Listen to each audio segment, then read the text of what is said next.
Сайн байцгаана та бүхний өнөөдрийн мэндийг хүргэе. Манай өнөөдрийн соёлын үндэсний төвийн подкастт Монгол Улсын их сургуулийн археологийн антропологийн танхимын багш Бямбат орж өгшөрөгтэй оролцож байна. Таны өнөөдрийн мэндийг хүргэе.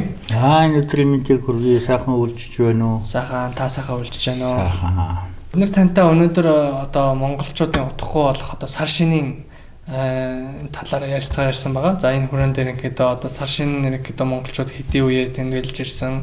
За энэ нь одоо ямар бэлэгдэл утга учиртай. За энэ нэргээд цаашдаа одоо яаж явбал ерэн зөв. За энэ сар шинийн талаар ер нь ямар одоо 20 цээр энэ залуучууд зориулаад хэлүүл нэргээд энэ сэдвийн хүрэн дээр ярилцгаар ирсэн байгаа. Одоо монголчууд сар шин гэж яриад байгаа. За цагаан сар гэж яриад байгаа. Нэр томьёоны хувьд бас ингээд олон янз байна. Ер нь аль нэр томьёогоор нь яриуд ирлүү одоо зөв буруу гэсэн тийм ойлголт ер нь байгаа юу? За юуны өмнө манай подкастыг сонсож байгаа сонсогч та бүхэндээ бол өнөөдрийн амгалангаа альтгая. За сар шинийн тухай юм уу? Шин сарын тухай юм уу? Цагаан сарын тухай юм уу? Ингэж ярин гэдэг бол бас нэлээд өргөн хүрээтэй ярилцлага болох байх л та. За ер нь нэрийн хувьд бол аль гөрөмж болно уу? Тэ сар шин сар л гэсэн үг шүү дээ. Юу бол тийм ээ шин сар. Шин сар гэдэг чинь өөрөө зүгээр сар шин чинь хаврын сар болж байгаа. Жилийнхэн болж ийн гэдэг утгаар. Цагаан сар гэдэг нь бол арай жах ялгаатай. За нүүдэлчин малчтын амьдралаас шалтгаалж байна л та. Нүүдэлчин малчтын амьдралд бол өвөлжөө бол тийм их хайгаад байдаг зүйл бол биш. Цас ордог, өвөл хүүтэн бэлтгэлээ сайн хийчихсэн малчин хүнд бол харин шүрв завтай чөлөөтэй сайхан үлрэл байдаг. Ёстой. Хамгийн их мал турдаг, хэцүүддэг, ажил хөдөлмөр их хилдэг, мал төлөлдөг гэдэг одоо нөгөө амрах завгүй ажилдаг үеч одоо хавар юм шүү дээ. Тийм учраас энийг бол хүнд хэцүү цагтаа тулж байна. Тэгээд тийм учраас ингээд тэрийг цайруулж цагаан сар гэж нэрлэх болсон гэсэн нэг юм саналуд байдгийг. За би бол энд нь бол нэг тийм ач холбогдол өгдөгтэй. Ер нь бол монголчууд ч өөрсдийнхөө бэлэгдсэн сайн сайхан зүйлийг бол цагаан гэд нэрлэж гин бол элбэг.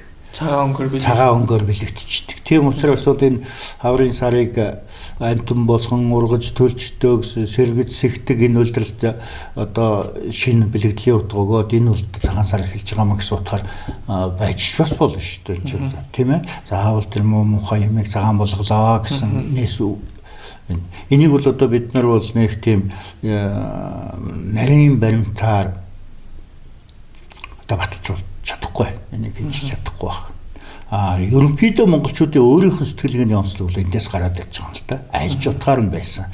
Тийм болохоор сар шин юм уу цагаан сар гэдэгт бол нэг ялгаа байхгүй. Хоёлаа зөв. Тэ. Ер нь бол угсаатны зүй ухаанд бол тухайн ард түмний өөрсдийнх нь байнгын хэрэгжилж байгаа энэ тохиолдлууд бол дандаа зөв байдаг. Тэрнээс бол хэн нэгэн хүн энийг буруу байна, зөв байна гэж ярих тийм учир бол байдгүй л дээ. За одоо энэ монголчууд за тэгээ нүүдэлчд гэж ярьж байгаа тийм. Энэ цагаан сарыг яг хэдийн үеэс ингэж тэмдэглэж ирээ. За нэг хэсэг бас ингээд нөгөө нэг одоо социалист нийгмийн үед бас ингээд хорж исэн гэж зарим хүмүүс ярьдаг тийм. Яг хэдийн үеэс тэмдэглэж ирээд хэдийн үед нь ингэж харагдаад энэ үйл явц нь одоо яаж за яг ерөнхийдөө бол хаврын баяр гэдэг утгаар бол энэ бол дог олон жилийн өмнөөс эхэлсэн байж таараа. Дэлхийн бүх ард түмэнд удирдлагын баяр гэж байдаг. Одоо Оросууд бол календарны тэг одоо цикл баярууд юм да. Тийм учраас энэ бол бүх ард түмэнд байдаг. Нүүдэлчтэй хувьд ч гэсэн энэ бол чухал. Зүгээр ямар удирдлагыг яаж сонгож байна гэдэг бол их чухал. Зарим ард түмэн бол нөгөө тариа хураадаг үе их онцолж үзэн. Манайх бол мал төлөлдөг үе онцолж үзэж байгаа. Мал төлөлдөг үе гэдэг чинь монгол хүний угаасаа нөгөө баян дарга явах гэдэг юм уу, малтай болох сүргэн нэмэх гэдэг утгаар бол монгол хүнд бол хамгийн чухал юм байгаа юм шүү дээ. Ер нь монгол хүн сонио сэтгэлгээтэй л. Жишээлбэл хургийн багдны ядлаад үсийг авчдаг Мярнос хон тижих маллах их дургүй байсан гэж ярьдаг шүү дээ. Нийгмийн үед яагаад вэ гэхээр өсдөг. өсдгүү мал гэдэг. Монгол хүн бол яадаг ч байсан л өсгөх сонирхолтой байна шүү дээ. Тий, өсгөж үржүүлэх. Тэгэхээр энэ мал төлөвлөдөг үе бол одоо хамгийн дээд болгодог. Зарим газар бол жимс боловсролын авдаг юм уу. Ийм цаг хугацааны муу удирдлагын баяр гэдэг бол угаасаа аль ч ардгүй байдаг л да. Монголчуудын хувьд бол 4 удирдлагын баяртай байсан байдаг. 4 удирдлагын баяртай. Энэ бол тий удирдал болгон чинь тусдаа баяртай. Одоо ингээд нэг цагаан сарын түүх уншиж хахад чинь монголчууд 10 сард ингээд тэмдэглэдэг байжээ, сүүн сар гэж нэрлэдэг байжээ, цагаан сар гэж нэрлэдэг болсон ингээд мэдээ баримтууд байдаг. Энэ бол одоо нөгөө сайл сүүний баяр юм л да. Сайл сүүний баяр. Нөгөө мал чинь өөрөө нэг энэ шин төл чинь өөрөө 1 жил болоод ер нь бол тэгээд насан турш байгаа мал болчихж байгаа. Тэгэхээр энэ бол бас их учиртай болж тийм ээ. Тэгээд олон янзын морь уралдуулах, тийм уралдуулахаас эхлээл жигтэйхэн сайхан баярлдаг байсан гэж байдаг. Энэ бол яг зүгээр ахаад хэлэхэд бол энэ бол нэг тийм цаг хугацааны баяр бүх ард түмэнд байдаг. Энэ талаараа бол бусад ард түмний баяраас нэг ялгархааргүй. Тийм. Тэгээ хятад хүртэл цагаан сар, бүгд цагаан сар ийм байдаг. Гэтэл манай цагаан сарыг бид нар яагаад онцлоод байгаа юм гэж тийм зарим санал байгаа шүү дээ. Тийм цагаан сар биш. Энэ чинь хятадын цагаан сар биш. Энэ бол Монголын цагаан сар гэж. Өөрөөр хэлбэл нөгөө нэг ахтар их хүчрхэг сайхан байх үедээ бусдаа бас нэлээд толгой үлээлгдсэн байх магадлалтай. Энэ баяр. Тий. Хоёрдугаарт энэ баяр маань монголчуудын хувьд бол гайхалтай их чухал баяр л та. Яагаад тэгэхээр юу гэж байгаа юм? Энэ маань бидний нөгөө төр ёсны баяр юм да. Төр ёсны баяр гэдэг утга. Төр ёсны баяр гэдэг нь бол төр гэдэг чинь хуучин тогтын ёс гэж утгатай байсан гэж үзэх юм бол бид нар бол ёсны их баяр юм те. Төр гэдэг үг орж ирлээ гэдэг маань өөрөө Чингис хааны төр тулгар төр байгуулагдсан гэж байгаа. Урд талд нь бол зөндөл олон төрүүд байсан байх. Тэгээд тэр үедээ бол энэ баяр бол тэгж төрийн бэлэгдэл болж болоогүйсэн. Чингис хаан анх их Монгол улсыг байгуулад цагаан сарыг бар сард одоо шинэ нэг тэмдэглэхээр шийдээд зарлаад ингээд хамгийн анх ээжтэй өглөө эрт золгоод за тэгээд нөгөө ноёд найз нөхөр шилтэн нь бол Чингис хаанд мэнчтгээ өргөөд бас олгож л байна л да тийм ээ гих мэт. Ингээд ёслоод ихэлсэн энэ маань өөрөө яаж юм гэхээр чанарын хувьд бол их өөр болчихж байгаа байхгүй. Жирийн нэг удирдлагын баяр маань яг төрийн баяр болчихж байгаа. Өөрөөр хэлбэл Монгол улсын баяр, Монгол улсыг илтгэдэг зам үйл болоод хуурчж байгаа байхгүй. За энэ хоёр яг ингээд л одоо хамгийн түрүүн баяр. Тэгээд энэ ерөн цагаан сарын ёслолыг яагаад ингэж тэмдэглэх болсон юм бэ гэдэг чинь явж одоо альч баримтаар гэсэн Чингис хааны тэр үед тэмдэглэж байсан зан үйлийн хуурмал хэлбэрүүд л яваад байгаа байхгүй. Яг нэг бүрчлэн давтагдсан гэвэл одоо бас баталгаа байхгүй. Гэхдээ тэр санаа, зорилго, зарчим бол бүгд яг давтагдаад явдаг байхгүй. Бас их зовсон байрдуу тэгээд замдаа хоригдч нэг үзлээ намайг баг байхад бол социализмын үед энэ баярыг чинь нэгдэж тийм баяр болголоо, малч тийм баяр болголоо, хотын Ажилчин ангийн Сэхэтэн хотод амьдардаг улсууд бол төдийлөн хамаагүй гэж зарлаад нэлээ хааж хорьсон. Яг цагаан сарын шинийн нэгний өдөр бол цанын баяртай, спортын өдөрлөгтэй, янз янзын олон нийтийн арга хэмжээтэй тэрэндээ очиод бүртгэдэг. Хооронд нь орлуулсан юмнуудыг хийжсэн. Тий, тэгээд энэ чинь тэр чинь цагаан сарыг тэмдэглэхгүй гэдэг ч байгаа байхгүй.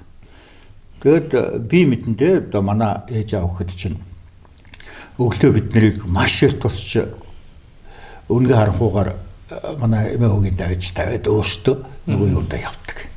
Цанын баяртай явдаг. Цасны баяртай явдаг. Тэгээд нөгөө дулчин очоо суугаад энэ чи бүртгүүлэн ямар өлтгтэй болов гэж тэр чинь гэр онд цагаан сар болчиход байхад чинь тэнцээ ингээд засан дээр тоглоод байж ах ч юм. Тэгээд өстө байж ядж байгаа бошхон цагаа болонгоо. Тэгээд тэнцээ тусгай бүртгэдэг байсан байгаа. Бүртгээд ажил тасалсан гэдэг. Тий, бүр их тийм их нэрийн хоройтой байсан. За тэгээ яадаг ч байсан монголчууд бол цагаан сараа бол тэмдэглээж явсан байдгийг. Огт тасалтаагүй л гэсэн үг. Тасалтаагүй. Тэгээ тэр дунд чинь бас нэг зарим бүр хэцүү үедээ бол шинэ жил рүү шилжүүл тэмдэглээд байдаг. Шинэ жил. Одоо шинэ жилээр цагаан сараа гаргацдаг улсууд бий болж ирсэн. Одоо энэ манай Ялкны модон дээр нэг мөнгө тавьдаг шүү дээ, тий. Тэр чинь ер нь бол энэ цагаан сар шинэ жил хоёрын хоорондоо холцолцсон тэр холцсон юмдээс гачсан ёс юм шүү дээ. Тий. Мэлалга маягийн одоо тий. Ийм маягаар үлээвчсэн. Ингээд нөгөө чоолсон нас барахта яг битүүний өдөр нас барсан гээд ерөөсөө энэ цагаан сарын чинь холцсон байж байгаа. Сүүлдээ нөгөө нэгдэл нийгмэн жаахан хүн ардын сэтгэл санааг жаахан өргөх зорилгоор малчтын баяр гээд ингээд нэг тавьсан тохиол. Тэгэхээр ингээд 90 оноос хойш одоо нөгөө цаг баримт жилийн хувьсгалаас хойш гэх юм уу тийм ээ. Ард түмний үндэсний ухамсар дээшлээд оргоод эрэнгүүд одоо энэ баярыг чинь хорих бол утгагүй болчих бид нар ч нөгөө үзэл социалист үзэл сурталаас салаад ингээд одоо сайхан тэмдэглэдэг болж байна л та. Тэгэхээр энэ ер нь бол тэгээд нэг тэмдэглэж байсан тэр нэг ахуйн хүрээнд нь бол нэг улс төрийн хүрээнд биш тийм ээ. Ахуй хүрээнд нь үзүүлэх юм бол энэ бол тасраагүй тэмдэглэж ярьсан баяр гэж хэлж болно. Нууга тэмдэглэж байгаа юм чинь тийм ээ. Ийм байд. Ер нь цагаан сарын одоо нөгөө бэлэгдлийг зааш хүн болгоор нь золгоод за тэгээд зарим айлууд үүдэн дээрээ ингээд өргөс тавиад зүү тавиад мөс тавьдаг тийм хотын айлууд ч гэсэн зарим нь тавьдаг. Энэ цагаан сарын ер нь тийм баримталдаг одоо тийм одоо ёс уламжлал тийм. За одоо энэ алдагдчихж байгаа уламжлал ч юм уу тийм хүмүүс ярьж байгаа. За цагаан сар бол нэлээ ингээ алдагдж जैन. За ингээ өөрчлөгдөж जैन тийм. За энэ залуу хүмүүс бас цагаан сарыг ингээ тэмдэглэхээ болж जैन тийм. Тэр энэ Монголын одоо түрүүний ёс уламжлалаа алдж जैन гэж хүмүүс ярьдаг. Энэ талаар та юу? Яг вэ. Ер нь бол энэ түрүү би хэлжсэн цагаан сарын ёслол маань бол төр ёсны их баяраа гэж. Энэ чинь угаасаа ямар ч хүнд бол бараг тулгачж байгаа байхгүй. Гэхдээ төр засгийн зүгээс биш. Зүгээр хүний өөрийн сэтгэл, тухайн угсаатны ухамсар, өөрийгөө тэр угсаатны нэг хэсэг гэж үзэх ижилсэл, өөрөмсөл гэдэг юм нь тулгаж эхэлж байгаа. Тийм учраас бид нар бол ингээд залуучууд тэмдэглэхээ юм болчлоо гэд бас их сандраад бол шаардлага байхгүй. Яг тэгвэл энэ чинь нөгөө залуу улсууд өөр нийгэмд амьдарч байгаа, өөр үед амьдарч байгаа. Тэгээд тийм л улсууд шүү дээ, тийм ээ. Арай өөр маягаар сэтгэхэд идэг. Тийм. Ер нь бол юу шүү. Энэ залуучууд бий уддаг. Энэ залуучууд өөр тодорхой насан туршид ирэхлээр энэ хоёрын улаан панел болно гэсэн үг. Тэмдэглэн. Яг бидэртэй адилхан тэмдэглэх үгүй юу гэдэг асуудал бол арай өөр асуудал. Тэгэхдээ тэмдэглэн. Яг гэвэл чинь угсаатан оршин тогтнож байгаа, угсаатны өөрийн ухамсар оршин тогтнож байгаа бол энд бол тэгээд яваандаа бариад авна гэсэн үг байхгүй юу? Одоохондоо цагаан сар бол яагаад залуучууд шинэ жилд айгүй их тогтоо мөртлөө цагаан сард тэгээ жаахан зайшаагээд идэг гэж асуу. Нэгдүгээр чинь одоо баг ойлгомжтой асуу. Нэгдүгээр чинь нэг аав ээж эмээ өвөөнүүд нь байж тэд нар цагаан сар тэмдэглэж байгаа учраас залуучууд бол биедээ тэмдэглэх одоо бас нэг тийм болоогүй байдаг. Хоёрдугаар бол зүгээр шинэ жилийн баяр гэдэг ингээд чинь одоо шинэ жилийн баяр чинь ингээд Оросоор дамжиж оржсэн нэг баяр шүү дээ. Тэгээ эний чинь ингээд үзэхлээр зөв маш тийм хөнгөн янз янзын ёс журамд нэг автагдаад байхгүй зүгээр нэг 100 цэнгэлийн маягтай цэвэр тийм хөнгөн баяр болчдөг байхгүй. Залууны сэтгэл сэтгэлд бол нэлээд бууцсан. Гэтэл цагаан сараа яадгүй бүх юм нь ёсонд баригдсан байдаг шин. Чанга дуулж болохгүй, хамаагүй дуулж болохгүй. Одоо юу гэдгийг тийм ахмад настай хүн очих ёстой, заавал очих ёстой гэж одоо ингээд гэх мэтэр ингээд үзэх юм бол тэр ёс цагаан сарын чинь ёс заншил гэдэг юм чинь нөгөө хүүхдүүдийн чинь ингээд бариад ахлаа зөв нөгөөдөл маань бас жаахан залах гэх юм уу та. Нэг жаахан тийм шинж байгаа. Өөрөөсөө тэгээд насаа жахаа гэхэд тэгэхээр одоо нөгөө энэ цагаан сараад тэгээд тэмдэглэнэ гэдэг чинь угаасаа яг энийг л хэлээд байгаа байхгүй. Тий. Өөрчлөгдөхийн хувьд бол бас өөрчлөгднө шүү дээ. Ер нь бол ингээд мөнхийн юм гэж байдгүй буддизм ч байдаг. Тэр дундаа зан үйл гэдэг бол өөрчлөгдөхгүй. Энэ археологийн хүн чулуун хөшөө гэдэг чинь ямар нэгэн байдлаар өөрчлөгдөж байгаа шүү дээ. Тийм ээ, наар салих, мэдэх одоо тийм ээ. Зөвхөн царай мөр зүсэн ч мэддэхгүй ч болсон байх шиг өөрчлөгдөж зүйл шүү дээ. Тэгвэл хүний амьд хүний дотор байж байгаа зан үйл гэдэг чинь яах юм бэ? Өөрчлөгдөнө. Өөрчлөгдөнө. Хамгийн гол нь өөрчлөгдөхдөө тэр хамгийн анх одоо тэмцэл тэр үе удам хэдэн зуун мянган жилд уламжлагдаж ирсэн тэр санаа өөрчлөгддөг. Зорилго өөрчлөгддөг. Бүр түлхүүр элементүүд байна. Одоо жишээлбэл золгох ч гэдэг юм уу тийм ээ, золгох тийм. Энэ энтер бол тэгээ зайлшгүй өөр маягаар өөрчлөгдөж болно. Гэхдээ яг үндсэн агуулга мөн чанараа бол хадгалаад явт юм а гэж бодох юм бол бас тэр нэгснээ зовоодох юм бол байхгүй байна. Зүгээр жижиг сажиг өөрчлөлтүүд бол байна л дөө. Жишээлбэл бэлгэний асуудал гэдэг боо юм болдог шүү дээ. Нэг цагаан сард өглөөр л бэлэг болно хэрэгтэй юм уу хэрэггүй юм уу одоо тэгээд тех метр ингээд энэ бол зүгээр нийгэмд байж л байдаг зүйлтэй. Ягаад гэвэл нэг л юмыг бодох хэрэгтэй. Монголчууд бэлгийн мөрний шүд үздэг байх гэсэн. Тийм. Ер нь бол антропологи сонгодог онол биш үү? Бэлэг солилцооны онол гэдэг тийм. Тэрний цаана бол тэгээд нэг тийм бэлэг бол заавал нэг тийм хариу нэгсэн шинжтэй байдаг энтергээл нэг тийм. Тийм. Би бодохдоо бол тэр онолыг зөрчдөг нэг тийм онцлог юм бол цагаан сарын баяр юм болов уу гэж боддоо шүү дээ. Ягаад гэвэл хариу нэгсэн юм байхгүй тийм. Дандаа нэг талаасаа талархал хэлдэг тийм. Тийм. Тэгэхээр тэр бол нэг тийм их онцлогтой монголчуудын жоохон өөрчлөлтөнд ороход бол ерөөсөө нэг боовыг хавсаа тавина уу одоо гөрмөл боов тавина уу тэрэнд бол ялгаа байхгүй шүү дээ. Тавгад байвал тэр ч бодохоо хэвийн боов тавьдгүй байсан цаг бай. Заахан бооцог. Тэгээд овоолоод зүгээр жирийн өдөр тутам мэддэг бооцгоо саахан хийж овоолж жоод тавьчихдаг тохиолдол бий. Мах гэдэг чинь заавал одоо ингээл тийм насны хоньны тэдэн уруу зузаан өөхтэй гэсэн байхгүй шүү дээ. Жишээлбэл далдуур өндөр гэдэг хүндэтгэлийн зоог байж байна. Эн чин тэр чигээрээ өөрөө бүхэл махыг төлөөлсөн байдаг. Тэр бүхэл махыг төлөөлсөн гэдгийг ойлгочвол заавал тэгэл ууц одоо бүтнээр нь 50 энэ гэдэг ах шаардлага байдгүй таахгүй. Монголчууд чинь тийм их айхтар оюун сэтгэлгээнд бол оюун сэтгэлгээтэй ардсан шүү дээ. Юм ингэж утгыг алдагдуулахгүйгээр янз бүрийн байдал. Тэр өөрчилж болдог. Тийм бэлгэдлийн үүднээсээ өөрчилждэг. Тийм байна. Тэгээ одоо ингэж та бэлгэний тухайсаа ярьлаа шүү дээ. Одоо болохоор ингээ баг хүмүүс ингээл мөнгийг ингээ солилцдаг болж байна тий. Эрт үед гэхтэл одоо боовоо тий зүгээр хэвийн боовоо илүүгийг ингээ солилцдаг. Энэ ингээл хавсаан л өөрчлөгдөд. Гэхдээ нэг одоо монголчуудаас юм байна шүү дээ. Бэлэг өгөхөр заавал нэг бэлэг буцаагаад одоо өгөө тий. Гөө харин тий. Тэгэхээр тэр зарим хүмүүс одоо нэг бэлэг өгөхөөсөө тэгэхээр энэ таны угаар бол нэг заавал нэг тийм хариу нэгсэн зүйл шүү дээ. Энэ зүгээр одоо уламжлалын юу байна гэсэн. Тэгэхдээ миний төрний ярьдаг бол одоо жишээлбэл бэлэг солилцооны онолыг бол яг тэр чигээр нь одоо бол хувираа зарим бэлэг бол тийм байж болж байгаа юм. Ер нь бол нэг хэдэн бидний баг бах үеийнч гэдэг юм уу цагаан сарын тэр бэлгэний үндсэн шин чанар алдагдаагүй цагт бол ерөөсөө тэгэж нэг энэ айл илүү бэлэг өгсөн энэ айл баг бэлэг өгсөн гэж тийм хүүхдүүдтэй гэж ярьдаг байсан баг л. Бол тийм ээ. Зүгээр би их олон төгрөг барьж золгоцсон учраас энэ айл надаа их мөнгө их бэлэг өгөх ёстой гэсэн асуудал бол огт хүний толгойд орохгүйс нэг л хэлж байгаа байхгүй юу? Тий. Одоо тэгээд тэр мөнгө барьна гэдэг нэг асуудал байна, болно, бүтэн байна, үгүй гэж явдаг. Өөрөөр эн чин дээр зүгээр арьс хөрс ангийн үнэт арьс марс одоо тэгээд аль боломжоор бүр болохгүй бол манай хамнагнууд шиг цагаан тасам барай золгочдөг бас. Тасам гэж үү? Тасам гэдэг нь зүгээр нэг арьсан юу юм даа тасам юм. Одоо гөрөөсний сайхан нээлтцсэн арьсан тасам.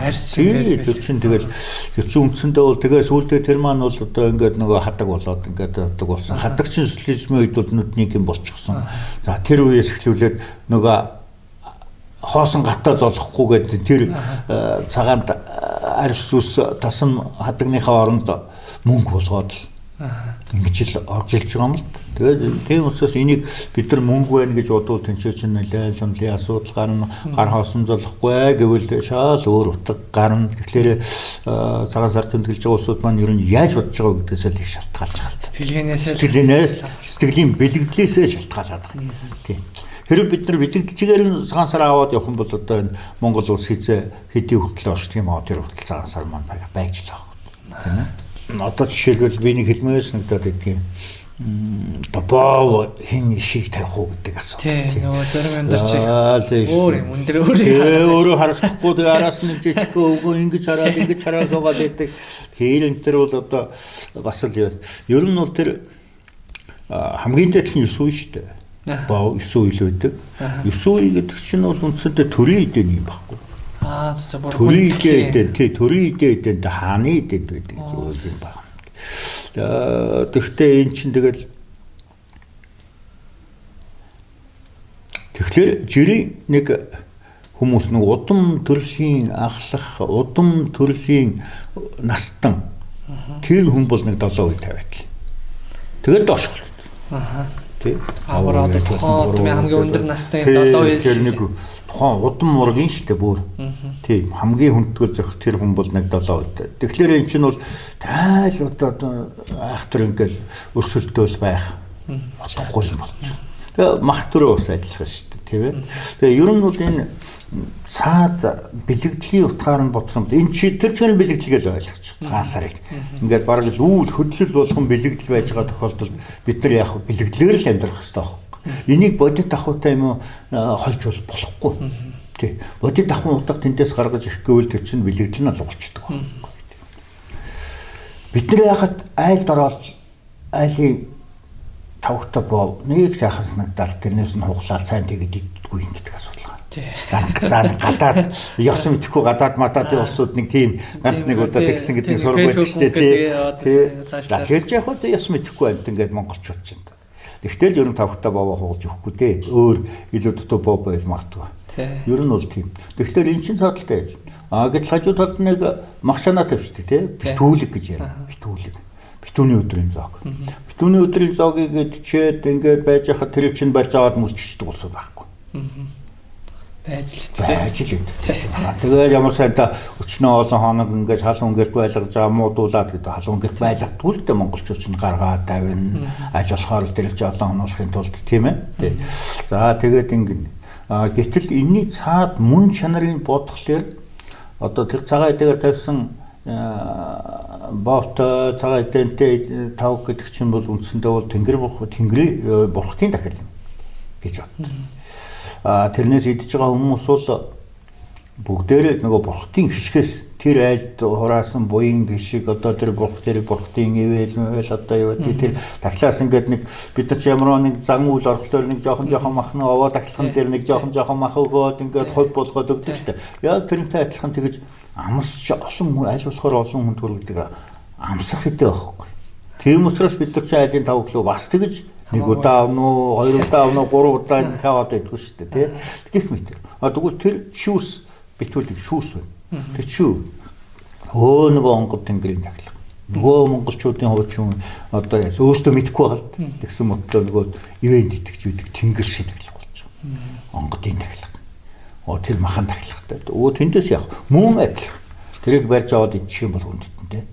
Тийм учраас тэрнээс чинь бас л битүүлэг амс гэж байгаа үстэй.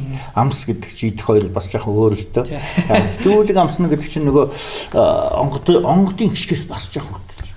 Тэгээд айл болгоныг ивэдэг тэнгэр, айл болгоныг ивэдэг бурхан гэдгээс чинь ингээд жоохон амсаад хишиг үений наваад настай хүнээсээ хишиг үений наваад ингээд явна гэдэг чинь цагаан сарын мөн чанар байхгүй. Тэгээд өөрөө амьд байгаа мэд чинь насныхаа бараг харж нэг сайн сайхан өрөөлөө дэвшүүлчих нь гэх мэтэр ингээд явах юм бол энэ чинь бол маш тийм бэлэг тэмдэглэлтэй сайхан үйл болж байгаа байхгүй. За багш одоо ингээд одоо энэ жил бас гайг байх шиг байна. За өмнөх жилүүдэд ингээд одоо шинийн нэгэн одоо зарим айлууд өөр нэг өдөр гараад за зарим нь бас нэг өөр нэг өдөр тэмдэглээ. За зарим лам нар ингээд бас өнөөдөр бол шинийн нэгэн маргааш шинийн ингээд өдөр хоног ингээд тогтохгүй байсан. Энэ асуудлаар нь яаж яваад тийм Яг энэ бол нөгөө бүдгийн шишний 6 ёстой холбоотой асуудал л да. Тэгээд нөгөө өдрөө энэ дэлхийн хөдөлгөөн нарны одоо тоолж байгаа байдал, сарны байдал энэ одоо олон зүйлийг хэрэгжүүлж ирсэн тэндээс нь дүгнэлт гаргаж яддаг ухаан шиг байгаа. Энэ талаар мэдээж бид 6 талаар бол юу ярих уу мэдэхгүй, сайн мэдэхгүй. Гэхдээ энэ манай 6 сайчуудын ярьж байгаа юмнуудыг ингээд үзээд байхад бол тэр тасарч байгаа өдрүүдийг багцлаад хураасаар гад яг тодорхой хэмжээнд оронгууд 1 хоног илүү ч юм уу 1 хоног дотор болчих тохиолдлууд бол байдаг. Тэг зохицуулж явахгүй болдгоо юм байна л да. Хэрвээ ингэж зохицуулж явахгүй бол нөгөө календар чи өөрөө олондоо тэгсээр гад бүр хоног алдаад явчихдаг юм шиг санагдсан. Зүгээр. За тэрүүд бид нарт бол одоо сайн мэдэхгүй. Зүгээр яагаад тэр нэг 2 маягийн маргаан яваад идэг байсан юм бэ тий. Нэг нь болохоор одоо хааны зохиосон, Чингисийн зохиосон шар 6 яс гэдэг нөгөөдүүд нь Дөгс Винти яс гэдэг ингээд байдаг. Би энд бол нэг тийм ачаал бүгдлэг өгдөгөл. Яагаад тэгэхээр миний одоо сонсч байсан зүйлэр бол Богд хаант Монгол улс байгуулагдаад манжийн одоо дардлаас салаад тэгээд тусгааруулсаа байгуулад тэгээд цагаан сар хэлсэн шүү дээ 10% тий. Тэгэхэд чинь календараа давхар хэвлэлсэн байдаг. Нэг нь Төгс Винти 6-аар нэг нь шар 6-аар. Өөрөөр хэлбэл миний ойлгомжоор бол энэ бол та нарын цагаан сар тэмдэглэгч энэ бол ахуй амьдралаа альгүйр нь одоо ахуй амьдралаа ингэж ирээд явах одоо цохоо юм шүү гэсэн байдлаар. Тий. Төгс Винти 6 гэдэг нь миний ойлгож байгаагаар бол төвдийн 6 хэсэг боловсруулад тийм ээ. Тэгээд их хүрээний хуваар дээр гэж байгаа. Газрын хуваар дээр гэдэг нь одоо Улаанбаатар хотод хавар цагийн шинийн нэгэн эхлэхийг л яг таг бодоод болсон. Тэгэхээр энэ чинь бол одоо гацаагүй одоо үнэн шүү дээ. Бээжинд хавар эхлэх Улаанбаатарт эхлэх хоёр чинь цагийн хуваараа шал өөр юм болно. Газрын хуваараа шал өөр юм болж таарах бах тийм ээ. Тэгэхээр бол би бол одоо яхаарахгүй энэ талд нь байдаг. Нөгөө нэг шалтгаан чухамдаа юу юм гэхээр энэ Азийн орнууд чинь ингээд төл солигдоод бие даасан төр байгуулагчид календараа заавал сольдог байсан. Тий, тэр уламжлалтай.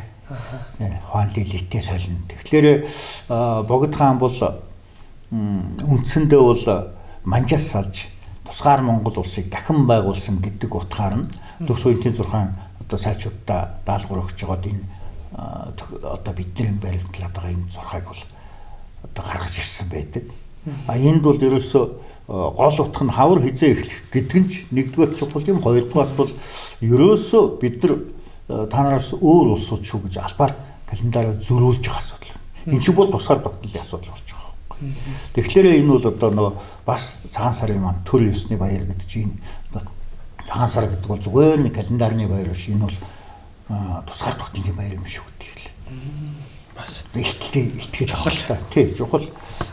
Суус нь бол тэнцээч юм бол нэг тэгэл тэргээр явна, энэгээр явна гэд ноцолдох ерөөсөө биш бэлэгдлийн асуудал тийм байхгүй. За багш одоо бидэнд маш үнэтэй мэдээллийг өгөж одоо энэ монголчуудаас сүүлийн залуучуудаас сар шинэ гэдэг ойлголт, за сар шинийг ямар учиртай, за тэгээд сар шинэгт ямар одоо цаг хугацаанд тэмдэглээд энэ нь одоо Монгол энэ үндэсний хувьд ямар одоо ач холбогдолтой гэдэг талаар маш тодорхой ярьж өгсөн танд одоо маш их баярлалаа. Баярлалаа. Та бүхэндээ сонсогч та бүхэнд олон түмэндээ ч гэсэн энэ сар шиндээ сайхан баярлахыг хүсье. Тарган тавтай аварцаа хүсье да. За баярлалаа. За багш сайхан шинэлээ. За баярлалаа.